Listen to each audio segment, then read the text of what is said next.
Well, welcome back. It's so good to have you back with us today. We're live. We're streaming live on all these fun platforms, Facebook, YouTube, LinkedIn today. But welcome back to the Always About People show. My name is Chris Allen, and I guess I'm kind of the host of this thing. But today I've got a special guest and a good friend, Matt Hill. Matt is the managing director of Pursuit Search Group. That's right. Pursuit Search. That's right. Pursuit Search Group. That's right. Say it 3 times fast, real quick. That's your first test for the day. Yeah, that's good. Well, apparently I failed. But Matt has been a friend for a number of years. He has spent almost 10 years in the recruiting, the search, the talent world. And man, there is nobody better that I wanted to introduce our guest to than Matt for his views and his expertise and his wisdom on all things talent.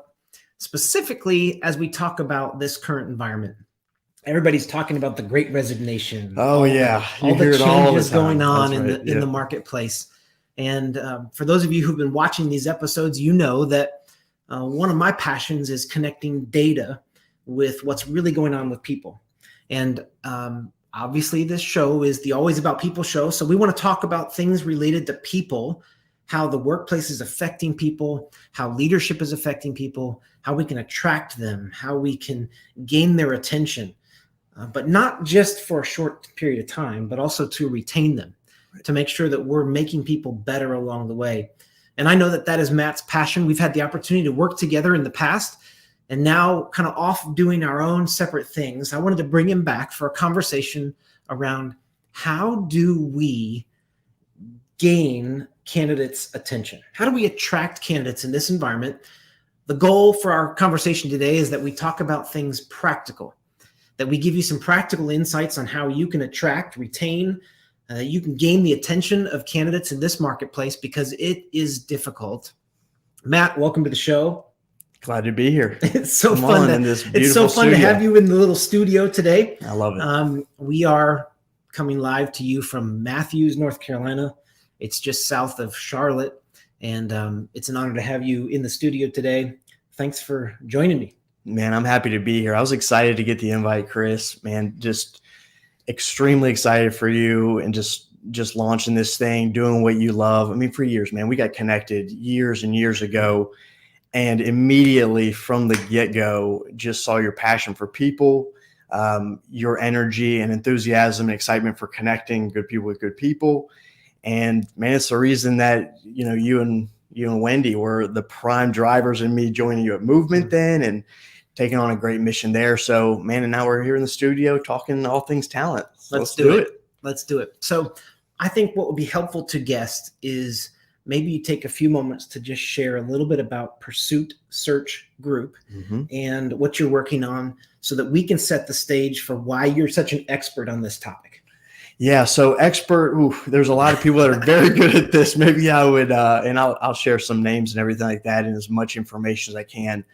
It's funny, Chris, one of my many nicknames from my team is podcast. They go on my podcast because I use a lot of words to say very little. So, so it's usually a 3-hour ordeal for me in the podcast. So I'll just cut you off like this.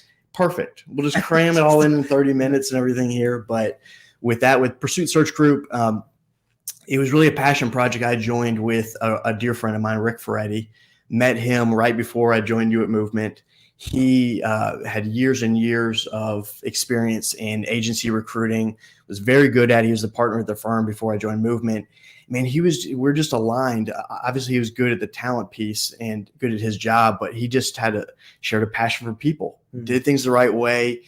And he was always he just became a good friend. And I knew, man, I feel like we're going to work together one day. And so now we're working together, building an executive search firm. So we do all things direct hire, temp, large volume projects, and those types of things. So with clients in the Charlotte area and then outside of Charlotte as well. So we're having a lot of fun.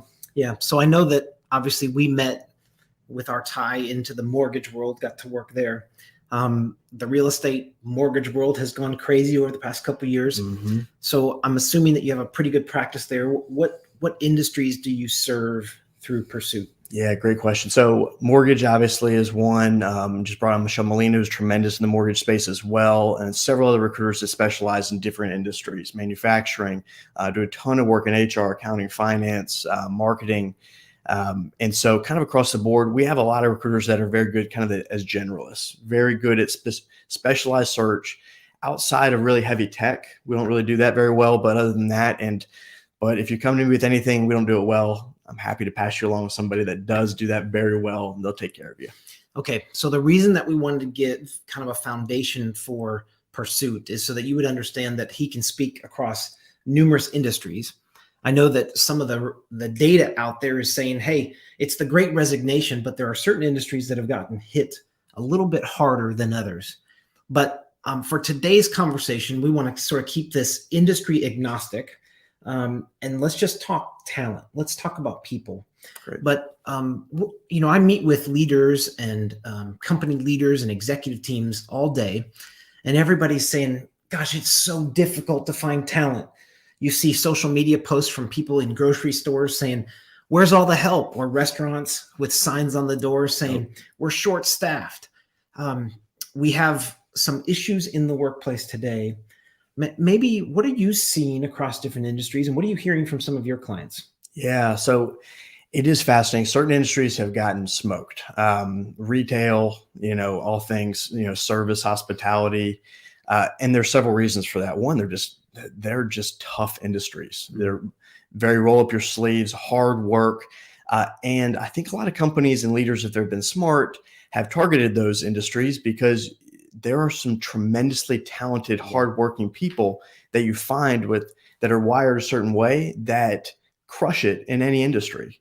And so it's a great kind of farm system for a lot of other industries that you see. And so companies that are smart, I think, are kind of settling in there and seeing a lot of great talent there as well. So I'm taking notes for future questions because this idea of a farm system, we're going to come back to. But outside of maybe a couple of those industries that have gotten really hit hard, what are you seeing in terms of the ability for companies to find the talent that they need?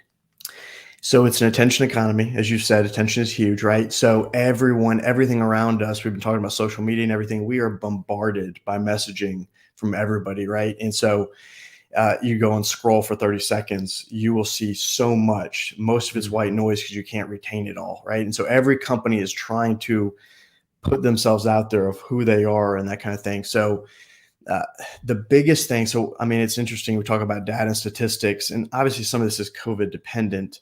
Last year, June 2020, then looking the next year, June 2021, the amount of recruiter recs, open job requisitions out there globally, was up 7x. Wow. Which is massive, right? You saw, and obviously the economies were coming back to life and those types of things. So there's other indicators or other reasons for that. But you see all these companies that are trying to grow, and there's like, we just need recruiters.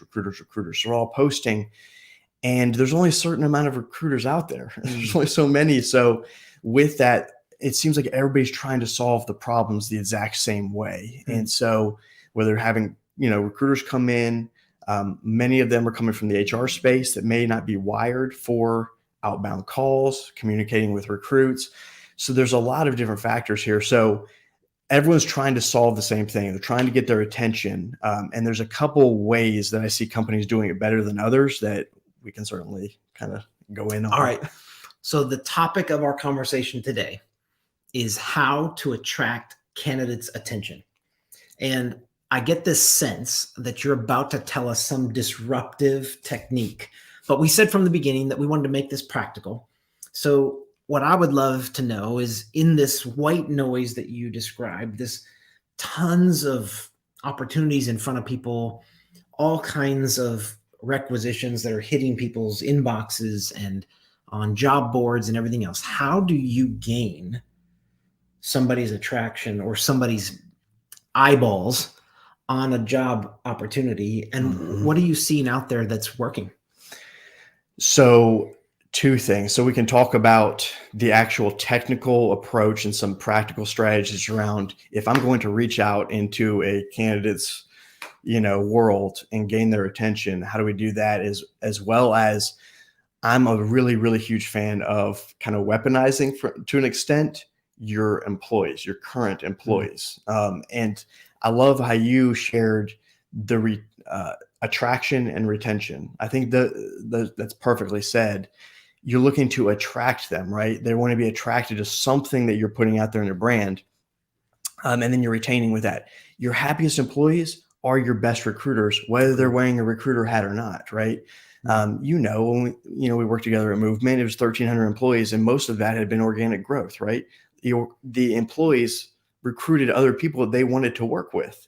People were reaching out to current people at the company and saying, hey, how are things going over there? Oh my gosh, I love it. I've never had a job like this. This is amazing. Boom. Now you have an interesting person. You have their attention because there's a trust there as well, right? Okay, let's start there then. So practical tip number 1 is to equip the current employees that you have. And I already know the question that's being asked in the background, which is, so we just increase referral bonuses. Is that what we're going after, Matt? That is a half measure, and it's a last resort, in my opinion. Awesome. I'm glad we agree. Let's talk. We didn't talk about that before. No, but I do totally agree because, again, making an economic incentive in a referral does not produce the right behavior. Right. It doesn't motivate the right behavior. And we know that from psychology. So how do we equip? Give us some practical insights on how we equip current employees who are already bought into the brand, the culture, the organization. How do we equip them to be recruiters, sourcers for us? Well, I think one isn't like a silver bullet. I think one is just making sure that people are aligned and understand why it is you do what you do. So your purpose, right? So when we talk about data again, everybody still cares about the work or the work-life balance. Everybody still cares about the comp. What shot up in the last year is people want to be a part of a purposeful mission. I mean, according to LinkedIn, it's up to 19% or something like that. So aligning, if people feel like they're connected to something that matters, we're a team, this and that, talking about that, being very specific and clear, and then talking about, hey, we want to continue to add to our team. Let's think about those types of people. It becomes gamified a little bit then. Yeah. So without Matt even knowing it, he just quoted the McKinsey study that came out in September, which showed that by interviewing over 5,700 employees, that what matters most to them is that they feel valued by their organization, valued by their direct manager or supervisor, and that they feel a sense of belonging in the organization. So we're attaching them to a purpose. And so the first practical tip would be make sure that the current existing employees know what they're doing and why they're doing it, that they understand the purpose of your organization. Okay, then what? From there, I think the big thing is really just, obviously we talk about like the half measures of the bonuses and everything like that. I think if you want to go that route, you can do that in a short season and again, kind of gamify it around, let's have some fun with this, especially when you're talking in a production environment, when you're around money motivated people that do see money as a scoreboard.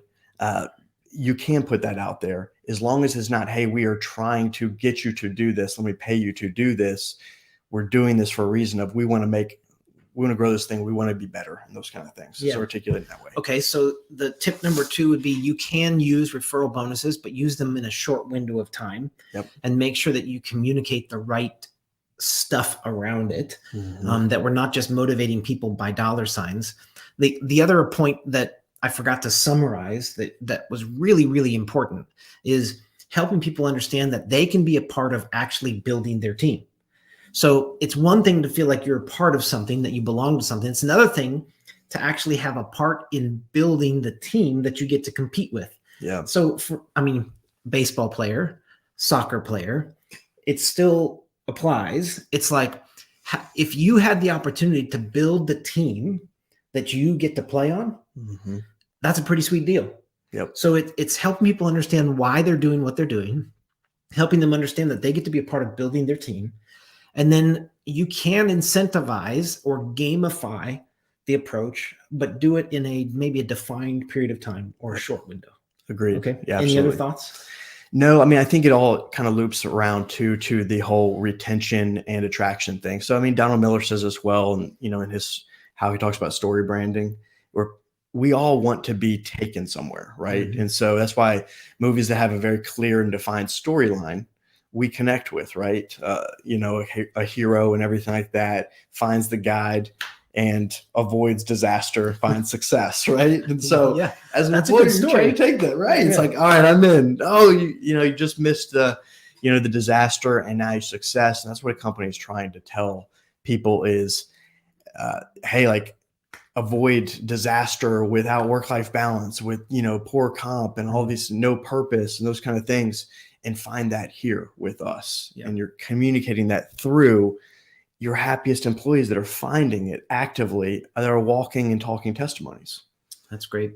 I think that taking those testimonies and actually sharing them is important too. So you've got these employees who have engaged with a purpose in your organization. They've bought into the culture already. They know why they're there. They get to be a part in building their own team.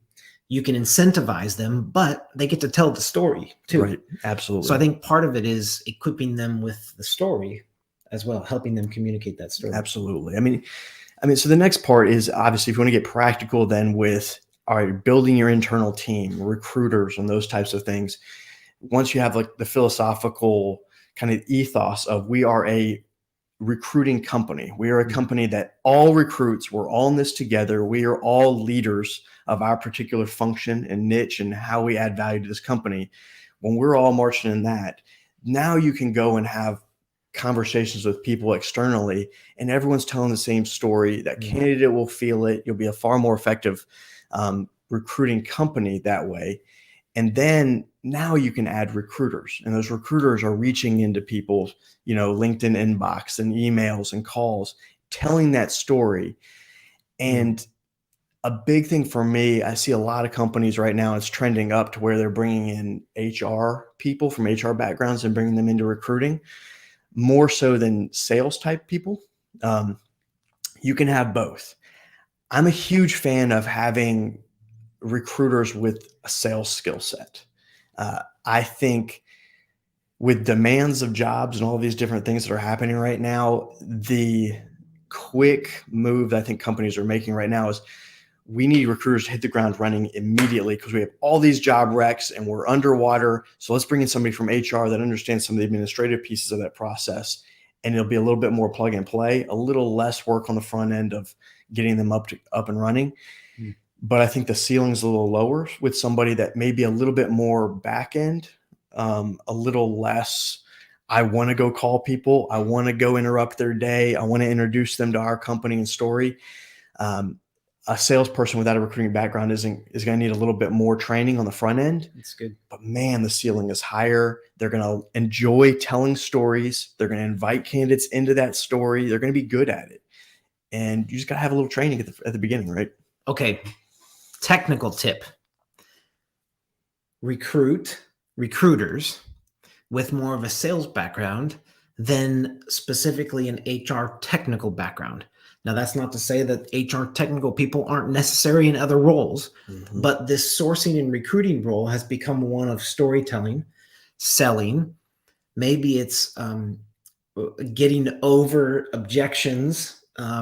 Maybe it's also getting over rejections. Right. And that salesperson has the ability to kind of keep going, disrupting people, et cetera.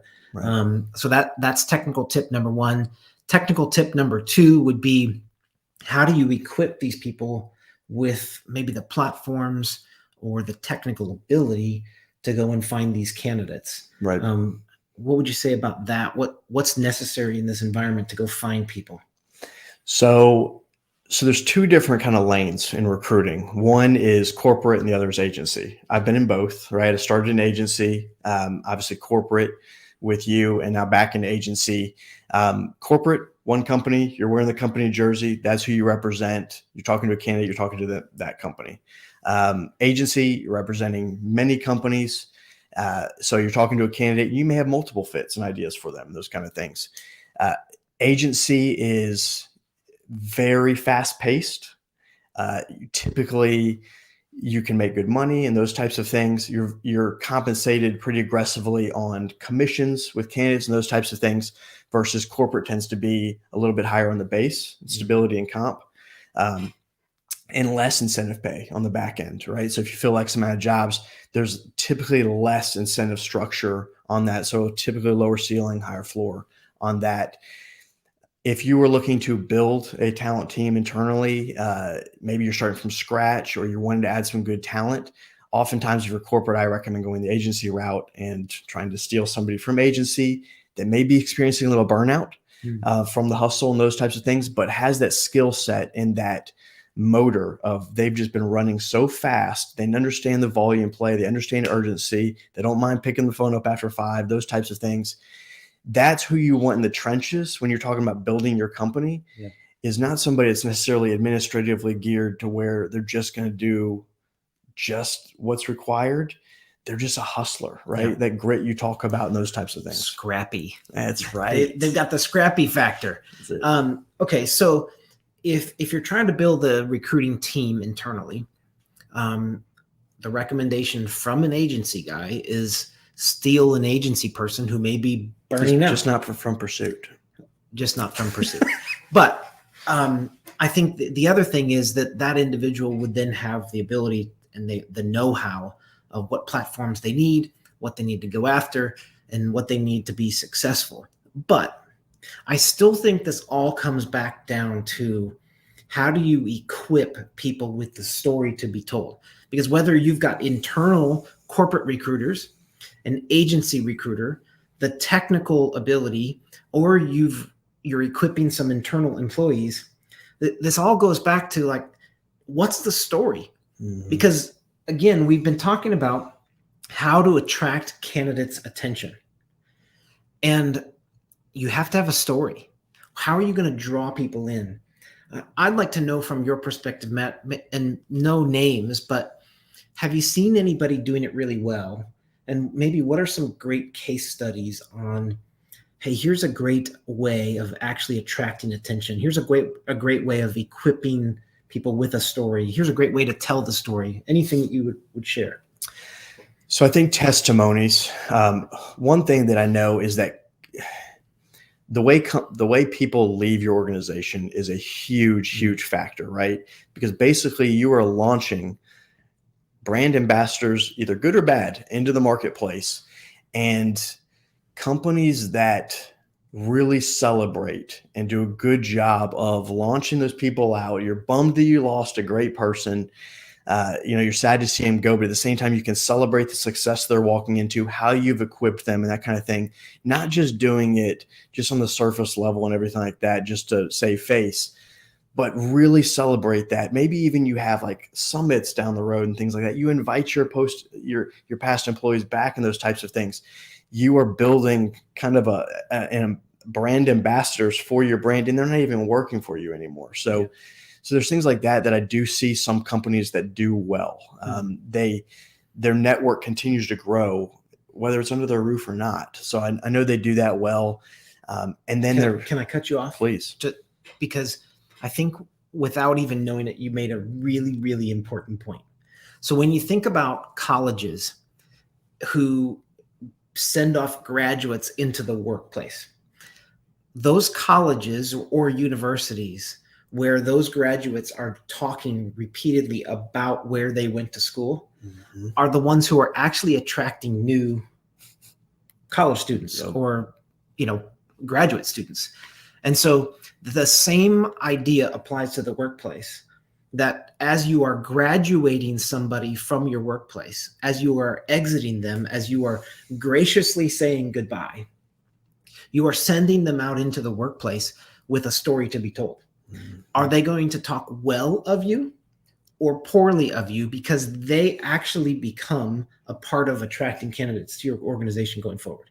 Absolutely. That's pretty awesome. Especially in particular industries are smaller than others and talk more than others and those types of things. And so and everybody moves for different reasons. And we can get into that a little bit towards the end. I know we're running against the clock here. Again, there's so much podcast, man. We could talk for hours on this. Well, I want to come back to this idea of a farm system. Okay.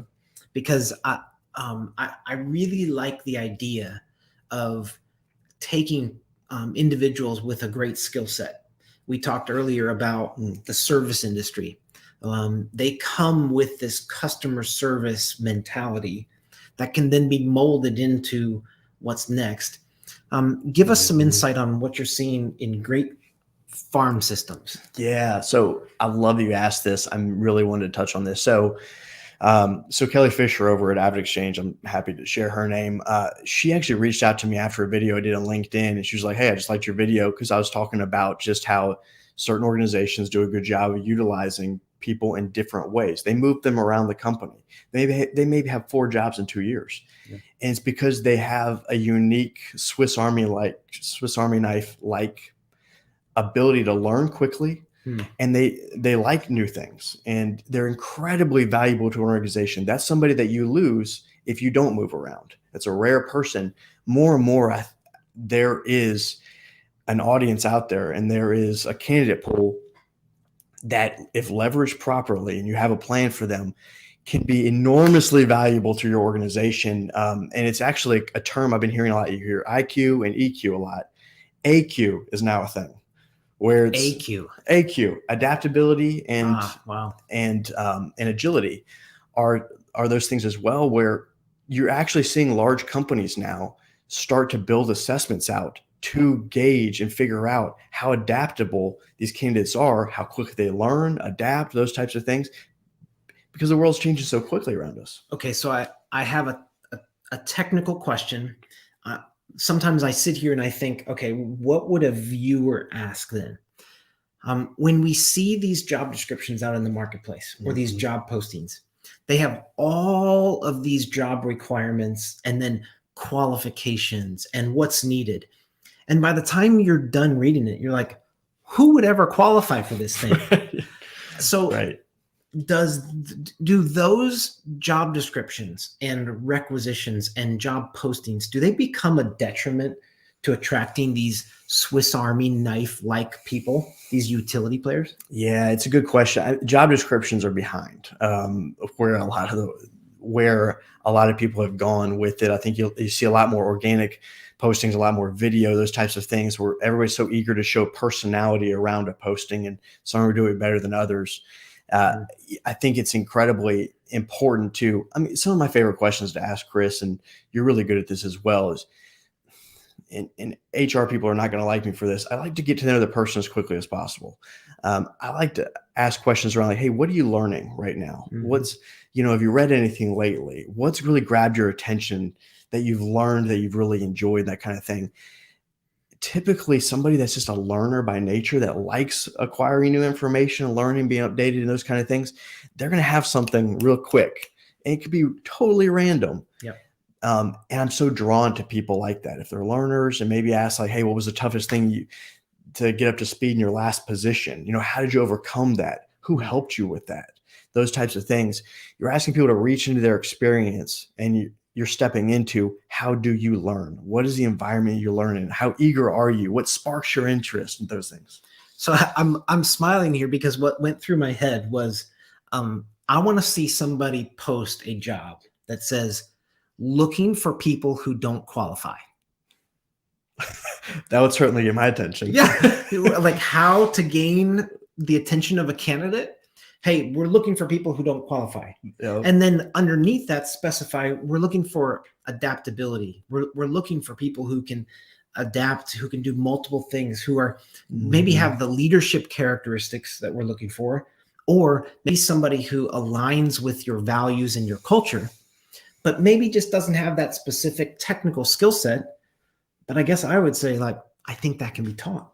I agree. I'll tell you, this is the hardest thing that I struggle with being an agency versus wearing one jersey, is I don't have as much power in the process to talk with somebody, get so excited about them, they do not qualify for the job, but I'm like, this person is just a dynamite person. They will learn this position quickly, and they will be just an absolute A player for you for years to come.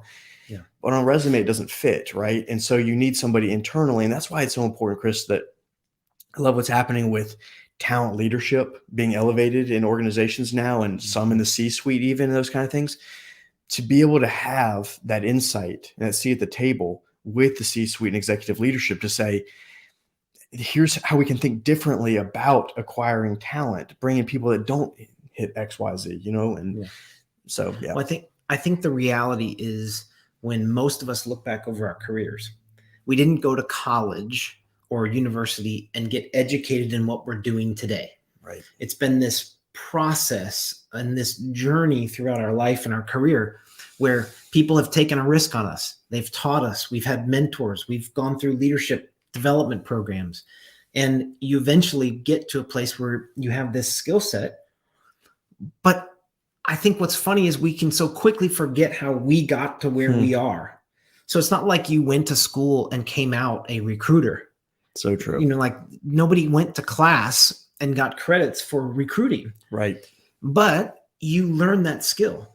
Instead, maybe we should be spending much more time on this EQ and AQ, which I love. By the way, I'm going to dig into that deeper in future episodes. Maybe we're gonna go after that one. But really, we know that adaptive performance is a function of attaching somebody to enjoyment of the work, a deep sense of purpose, and the potential for growth. So somebody will automatically adapt if we can connect them to a greater story. Yes. And so let's tie this all back together again. We started with this concept of saying, how do we attract candidates' attention? How do we get their attention? Well, one way is by equipping the people who already love what they get to be a part of. Then technically, well, you can build a recruiting team. How do you build that team? Well, build it with some people who are more on the sales side than specific HR background. Mm-hmm. Then we talked about, okay, well, how do we attract attention in this noisy environment? Well, maybe it's by putting stories out there. Maybe it's by telling the story, telling the purpose. Maybe it's attaching people to something that's greater. And I think videos, just practically, Matt shared a story of a LinkedIn video that got somebody's attention inside of a large organization. Mm-hmm. And so the use of video and storytelling is really important. But then this idea that, gosh, maybe we should be looking for utility players in this environment. Yeah, and there's a ton of them, right? And I think that's where you see a lot of people moving around, and they really are. They're looking at COVID, for all the bad things. Some of the good things that have come out is it's really caused people to take a step back and kind of look at that priority list and figure out, are things in order here and how I want them to be. Realize that I actually like seeing their family and some of those things, but I think the two big things that have come out of COVID that we've seen is we talked about the purposeful mission connection, and we also talked about instability as the other huge one. And in this, the candidates have gotten more of the power today versus the companies now because of the stability piece. And millennials got a bad rap for moving around a lot and everything like that. It used to be you stay at a company for 40 years, your stability is tied to the company health, right? Company's in a good spot. I've got a job forever. As long as I keep my head down and keep going, I'm stable. Today, you can't rely on stability from a company because too much is changing around. It's out of the company's hands in a lot of ways. We learned that last year. So stability today, and I borrowed this from Steve Cadigan. He wrote a tremendous book, Workquake. He was the first HR leader at LinkedIn. Incredible guy. And from there, he talks about stability being two things, skill set and network. And skill set, you can move around in companies, those types of things, but network, sometimes you enlarge your network by moving companies. You step into another network. Yeah. And so that's why the retention play too, sometimes you got to let somebody go and they need to get into another network and those kind of things as well. Yeah. All right. So obviously we've just barely scratched the surface. Yeah. We probably have a ton more to talk about. We'll have to bring that back for another episode. But one of the things that has struck me about this conversation is ultimately this comes back down to leadership. Because if stability is what people are looking for, stability can be created by a leader. We also know that people want to be attached to a greater story, which can be created and envisioned by a great leader. Yeah. We also know that people leave leaders or managers not companies. They join companies, but they leave direct supervisors and managers. Mm-hmm. So again, one of the topics that we've talked over and over about on this show, and obviously that I'm passionate about, is making sure that we are developing the people that we currently have. Yeah. We're developing leaders who can understand things like, how do I attract people? How do I tell a great story? How do I take somebody who might not have the technical skills and bring them along the journey? Because that's where we can attract candidates' attention right now. So anyway, with this first initial primary starter conversation, I think we need to put an end to this. Unfortunately, man, we could talk about this for hours. I know we could. I think I enjoy this. What an honor to have Matt Hill on the show today. Pursuit Search Group. I'm saying it slower so I don't screw it up this time. But we've barely scratched the surface on this conversation of how do we attract a candidate's attention. And there are people out there. There are passive candidates out there. There are people that want to be a part of something great, something stable. And so we hope that you were able to take away at least a couple practical tips today. Again, for those of you who are joining us for the first time, we go live on Tuesdays at 12 Eastern on LinkedIn, on Facebook, on YouTube, and then those videos stay out there forever. You can go back and catch up if you miss it, if the time doesn't work for you. The other thing that we want to just remind you of is please like, subscribe, join, ask questions, comment. We'd love to get to those comments live during these shows. If I can't get to them live, or Matt can't get to them live on a show like this, we will follow back up with you afterwards. That's our plea for you. Joelle, great to see you. April, great to see you. We're glad that you joined us today for this show. And that's a wrap. Again, thanks for joining us on the Always About People show. We'll see you on our next episode.